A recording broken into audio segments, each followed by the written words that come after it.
Namaskar. Lifestyle. Today we are going to speak and discuss and talk about this issue of lifestyle.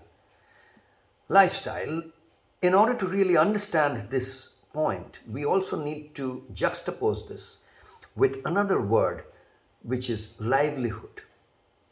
So, lifestyle and livelihood, these are connected with two different lives that we are trying to live today: personal life and professional life. See, it seems that there is a wedge, or there is a big wall between these two lives of which we have been given. We seem to be living two lives: professional life and personal life. Personal life seems to be connected with our lifestyle, and professional life is connected with livelihood. We earn our livelihood.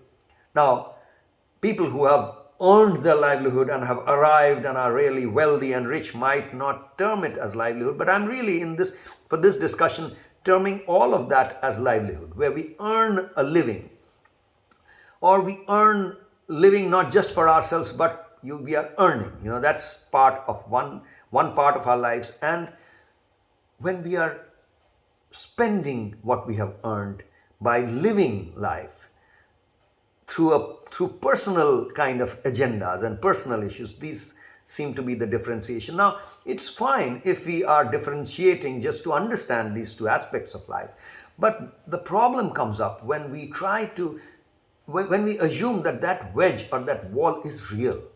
It's a wall that we create in order to help ourselves, just like most other walls that we create.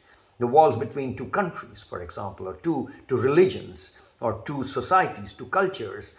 All these walls are just for administrative help, if I can call it so, for really helping us live our lives, for handling the complexities.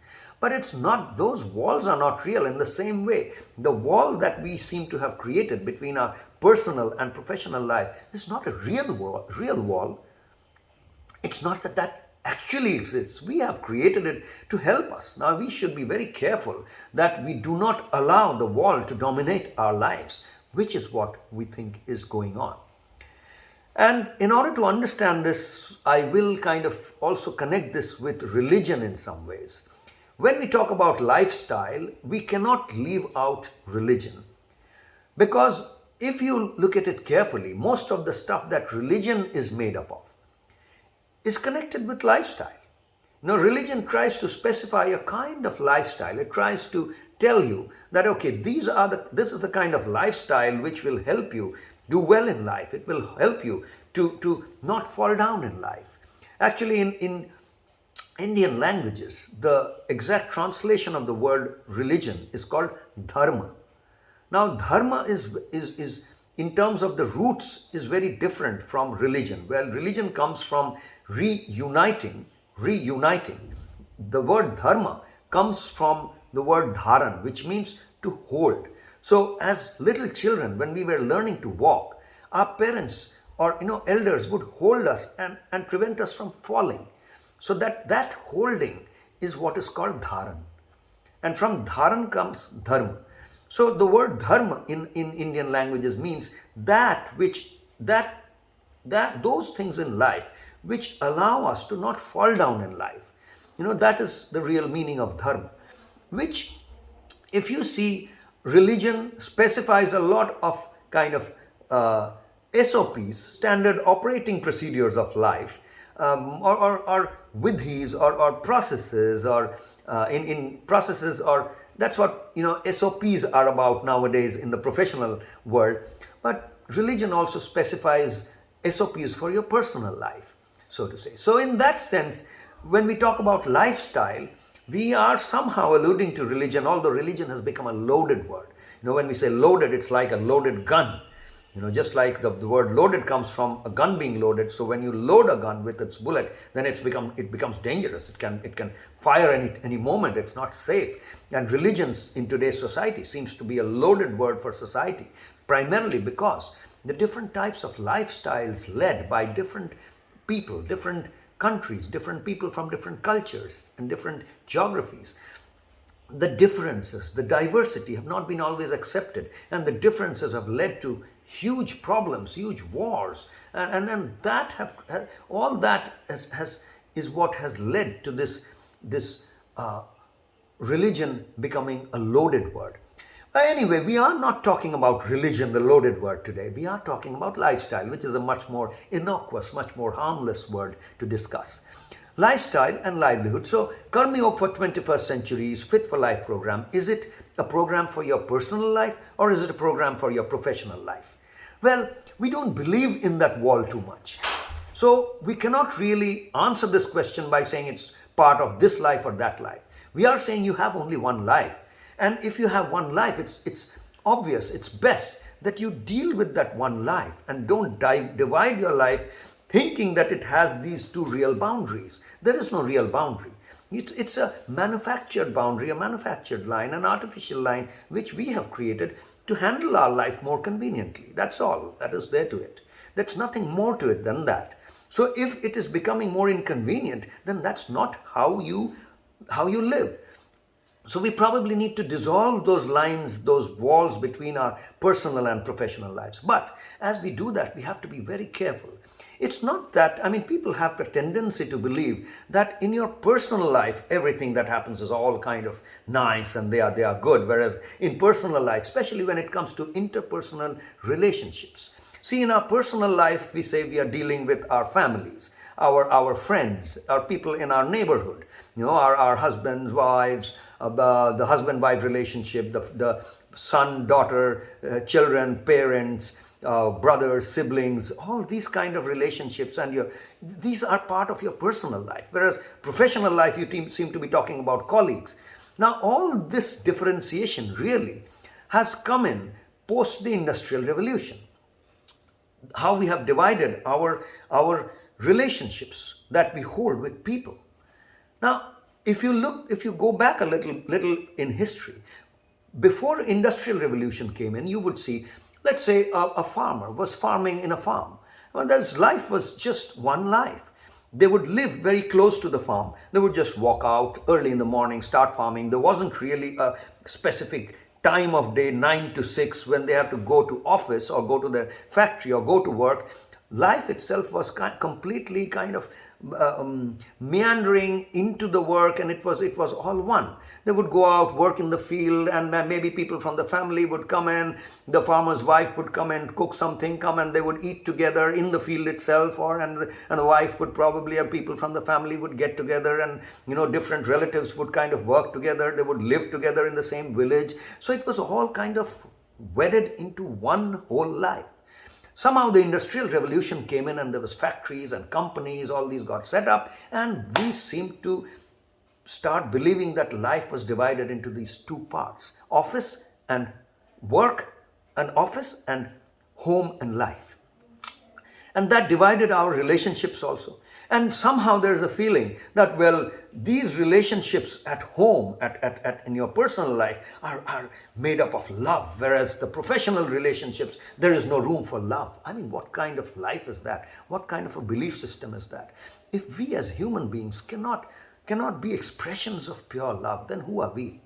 All that we have to be is just, we are not loving this one or that one and all that, then that is not love. That may be something else. Whenever we say, I love you, if that you comes in and I comes in, we're talking of something else.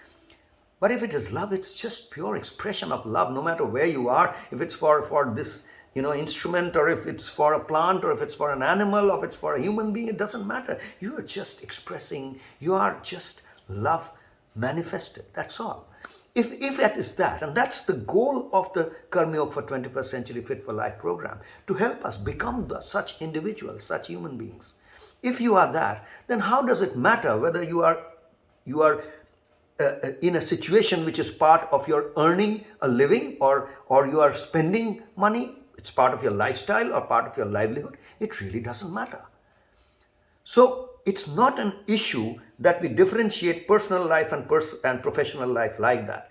But in the same way, I would say there are cultural traits, or there are professional ethics, for example, which we are very comfortable when we are in our professional world. For example, in the professional world, even in a country like India, which is made up, as you know, as most people know, of argumentative people, uh, in professional life or professional world and professional situations, people try at least not to interrupt each other when they are speaking. That's just, I'm saying, normally. If there's a meeting going on, everyone gets a chance, people talk, one person gets a chance, then the other speaks, and then the other speaks, and there's a kind of egalitarianism just in terms of how people share a conversation. As soon as you come see what happens in personal life, that seems to be to just, go out of the window. Any discussion in a personal setting seems to be more like a clamor, where no one is giving the other person a chance to even speak. One is speaking, someone cuts in and speaks, and the third person cuts in, interjects and speaks, and finally it seems more like a quarrel than a even a nice, beautiful, hearty discussion sounds like a quarrel, because no one is really allowing the other to speak. Now, that's not how it's meant to be. If there's a conversation in your personal life, it's better that if you can take the traits of your professional life and apply it here. So whatever, as I mentioned earlier, the horizontal and vertical trap that exists, we should not be trapped. Personal and professional are horizontal issues. They are not vertical. It's not personal is better than professional or professional is better than personal, nothing like that. These are two horizontal distinctions that we have created in our own lives. That's all. So it's incorrect. We are trapped or we are falling down if we are making these vertical.